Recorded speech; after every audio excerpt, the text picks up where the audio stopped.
But let's get this started because Jamani, you actually went to a PWI, predominantly white institution, right? First of all, why was that decision the right decision for you? So actually, I wouldn't say that was the right decision for me. Okay. It was the decision I made as a young man coming out of prep school at a predominantly white institution as well. I've always gone to predominantly white institutions, not because I thought they were better or it was any kind of comparison. It was just, those were the opportunities that my parents and I thought were best. Had the best opportunity for me to grow into the adult that I should be. Right. So at the PWI, I went to Pepperdine University for about a semester and a half, and then I transferred to Worcester Polytechnic Institute in Massachusetts, which is an engineering school. I knew it was something smart. You say Polytechnic, you're something like that. That's always something smart, right? Yeah. So in doing that, I found that the PWI experience, not that it wasn't tailored to all people, it wasn't tailored to any person other than that of white people. Oh, really? Why is that? I found that a lot of people that are of color, multiple colors, didn't find that their culture was accepted at those schools. Like, what did you have to go through? So I had to go through things like just people in asking if I could change the way I move. Change the way you carry yourself. Hold on. Break it down, because, you know, for some people out here, you know, we understand you, but other people might not understand the way you move. How did you move, and why did you have to change? The way I move, I wouldn't say it's, I just carry myself as a young black man. Like, my brother just walked onto the stage the same way I would have walked onto the stage. Right. But the way you carry yourself, people often look at you as a symbol for what you are, especially when you're in an environment where you're the only type of person like that. Wow. So the way I would carry myself, they thought it was like I was trying to bring attention to me rather than that's swagger. What was going on. Exactly. That's just swagger. That's kind of surprising because you went to an all-white school growing up, you know what I mean? And you see that, because my youngest kid, same thing. She was like the only black kid in her class from the 1st grade to 12th grade. Like one of like 5 people in the whole school or whatever. And she kind of took on that role or whatever. So I'm kind of surprised that, you know, it's a little bit of an adaptation type of process you got to go through or whatever. But I want to get somebody else in here real quick, because Siobhan, you went to HBCU, right? And did you enjoy your experiences? Was it everything you expected it to be? It was, I definitely did enjoy myself. I attended Spelman for the first 2 years, and then I only transferred because I had to change in career choice. So when I went, it definitely was amazing. I was surrounded by ambitious black women, so going to Spelman, I definitely was inspired to, you know, dig more into my culture and get more just inspo from black culture, black art, just different things that inspired me in my career. Definitely Spelman, I will say, in times I was frustrated, like anyone is with their school, but Spelman, just in terms of, I would say, resources. Like Spelman, it was a school for math or STEM. I'm an arts type of girl, so I do fashion. I definitely would have loved if there was more opportunities for students in the arts. Considering it's a liberal arts college, I would think they had more, you know, artsy types of vibes, but definitely, I definitely overall, you know, experienced a great role. She can make any choice you want to. But when you're doing it, so did you, let me kind of just play devil's advocate a little bit. Now, did you go to Spelman because it's Spelman? It's Spelman, it's Morehouse. Because before you make a decision about college, you got to do your research before you actually go to college and find out exactly what they're offering. Yeah. What you gonna major in? So when I went into Spelman, I went as a computer science major. I chose Spelman because my sister went to North Carolina A&T. So I chose Spelman because it was the #1 HBCU. I was like, I want to be on top, Spelman women. I also have family who previously went, so that also inspired me to go. Right. But yeah, I went as a computer science major. Definitely didn't do well in that. So I changed to econ, and just, you know, in deciding what I wanted to do or not, I felt like Spelman was a good choice because it taught me, you know, true strength of black women. you know, I had to take classes on African diaspora and just learn more history about Black, you know, people in general, and just being surrounded by Black women and all classes full of Black women, and just, you know, picking each other's brain and getting on different topics that, you know, we're frustrated about. It was amazing. But then you transferred, so like, is there a difference now? Because they got Black, I'm pretty sure they got some Black women where you are now, and do you pick the brains of other women that aren't Black? No, because going to a PWI, I don't feel the same sense of Black unity. I feel like, especially at a fashion school, everyone's on the go trying to do stuff, trying to make it, you know. Whereas, you know, the students at FIDM, they don't connect regardless if we're Black, white. Like, we're not, it's not a sense of family. It's like, I'm a student at FIDM, but I'm not a FIDM student. Okay, tell them what the PWI means. I don't think we told people what the PWI is predominantly. Did we? We did at the beginning. Okay. Thanks for paying attention. Okay, appreciate thank you.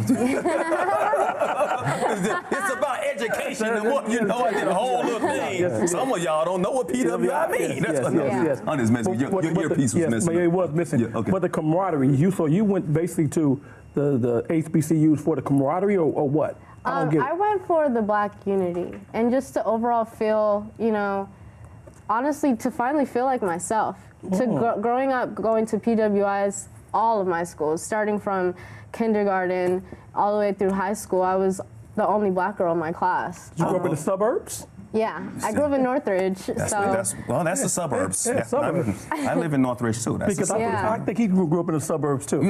He said that. So the thing is, like, so Hakeem, was that because you went to both? You started off at HBCU and then you transferred to a PWI? No, I started off at Pepperdine University. Pepperdine? Then I transferred to Howard. My sophomore year, and then I transferred back to Pepperdine. You just couldn't make up your mind, could you? Why so many different choices and changes? Pepperdine, I started my freshman year. I had a great experience. I met a lot of people that I established great relationships with. And I played basketball there. I was a student athlete. And playing basketball there, we had a great team. We had a winning season. But after my freshman year, me and my family decided that it was best for me to transfer. So we transferred to Howard. I had a great experience at Howard, but it wasn't the experience that I was looking for. It was a lot of unorganization there with the team and also the academic side. And that's what made me decide to transfer back to Pepperdine. So it's the Pepperdine things, a lot of times when it comes to athletes, sometimes if you ain't getting the burn, what was the reason why you transferred from Pepperdine? You didn't like the coach? It could have been a lot of different reasons. It was the coaching, and also it was the culture of the school. I felt that, like, for me to expand and for me to get the full college experiment, that I needed to transfer. So then you go to Howard, and then you feel like everything's going to be okay, and then it's not the experience that you expected it to be. What was wrong there? It was a lot of unorganization with the coaching, with the academics, the climate. What about the climate? Tell me about the climate. Coming from LA, Pepperdine is a very beautiful campus, Malibu, and then going from DC, nothing's wrong with Chocolate City, but I enjoyed DC, but it just wasn't LA, and I missed LA. Okay, so you missed home. You were homesick. I'm not from LA. Okay. Where you from? Where you from? I'm from Alabama. You from Alabama? Okay. Correct. So you from Alabama? I'm from Alabama. Okay. You from Alabama, went all the way out to California, came out to Pepperdine. That's correct. You fell in love with the beaches, and then you went to Howard, and that winter hit your ass. And then you was like, oh, damn, this ain't Alabama or California. Right. And all of a sudden it was like, oh, wow, I could have been at least on the beaches, not getting the run I wanted, but, you know, the education was better. So then you transferred to another school. Where you at now? I'm still at Pepperdine. You still at Pepperdine? So you see what happened. Yeah, I see what happened. Them beaches, man, get you, bro. That's what happened. That's what happened. You like them white women? I'm just playing Playboy. I like to play. Well, do you? You could. I don't discriminate. Don't discriminate, man. Hey, Howard got some beautiful women too. And I want, because I'm listening to y'all, because you went to Spelman, you went to Howard. Correct. And a lot of times when people think about HBCUs, they are like the creme de la creme of HBCUs. You know what I mean? They're almost like, some people feel embarrassed. I say that they go to HBCUs or whatever. They're not as hype about saying they went to, I don't want to call any school out, but they went to Tennessee State or something like that or whatever. A lot of people are confident about that and they love that. But when you say you go to Howard, there's pride. You say you go to Spelman, you go to Morehouse. White people know those schools very well. You don't have to explain exactly where they are. So is there a hierarchy, so to speak, when it comes to that, when you consider going to Howard or going to a Spelman? Definitely. Like, just being at Spelman, there's always a competition between Spelman women and Clark women. Clark women, because it's across the street. But overall, the education is all the same. Yeah. Like, we all receive the same information. We're all one big family. I think it's more so the public. You know, every year there's this list that comes out, like it's top 10 HBCUs. I think it's more so like as if a social media world type of, like, it's fake. I don't think it matters. But you see what I'm saying, because there are some HBCUs some people who attend HBCUs that might look, I know it's a friendly competition, so to speak, but some of them look down on other HBCUs. If you go to a Hampton, you go to a Howard, you go to a Clark, you go to a Morehouse. Yeah. You see that sometimes, right? Yeah, for sure. And did you ever at any time consider going to an HBCU, even though your background was, you know, you kind of came up the way you came up or whatever, and did you ever consider going to HBCU? I haven't considered going to an HBCU till I was already in college because of the experiences that I was encountering. And I always grew up around white people in predominantly white institutions, so therefore I never really heard about Howard and Spelman and Morehouse in that light. It wasn't something that was talked about. It was Harvard and MIT and WPI, those type of things. So I never really was pulled into that HBCU lane, just never having that experience. So, okay, but you go to the schools you go to and you experience what you experience with white people or non-blacks or whatever. There's a social disconnect.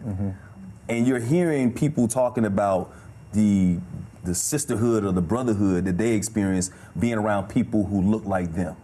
Do you feel like you kind of missed that at all? I mean, education is education, but your happiness is also very important too. Exactly. Did you ever even consider at any point, like, okay, well, maybe I can get a better experience being over here in the HBCU than where I am right now, where I'm experiencing some social troubles? That it dawned on me after I had gone through all of those things. So it was more of an after fact. It was a aha moment, like maybe I should have gone to an HBCU so I could be with my people and not have to encounter this kind of disconnect. It was just something I thought about after. Boss? Yeah. So my experience at WPI was that this is a place that isn't designed for you to succeed. This is a system that is designed for one type of person to succeed. Break that down a little bit more. So to give it to like, in a PWI, there's a layer of institutionalized racism that exists that it's not talked about. It's not talked about, and it's not something you would know about until you're actually there. So just like I said with the swagger thing and how you carry yourself, the way you talking to people, those are obviously things that, you know, you will have to be conscious of, but it became to such a point that I started thinking I was playing a role. Who would say that to you? The professors or your friends? My professors, my coaches, just everybody that was supposed to be there to support me was there to change me. So I found I was like, my grades are good. I'm better than everybody else on this team. How am I getting the one-on-one talks about the way I'm dressed, the way my hair looks? You feel me? Like, it turned into things that weren't about, it wasn't about the big picture, it was about the little things. You felt like you was being picked on. Exactly. Right. So after a while, it just turned into, wow, I'm playing a role that I've been playing pretty much my whole life. Who am I? I'm losing myself in this. Did you feel like you had to change?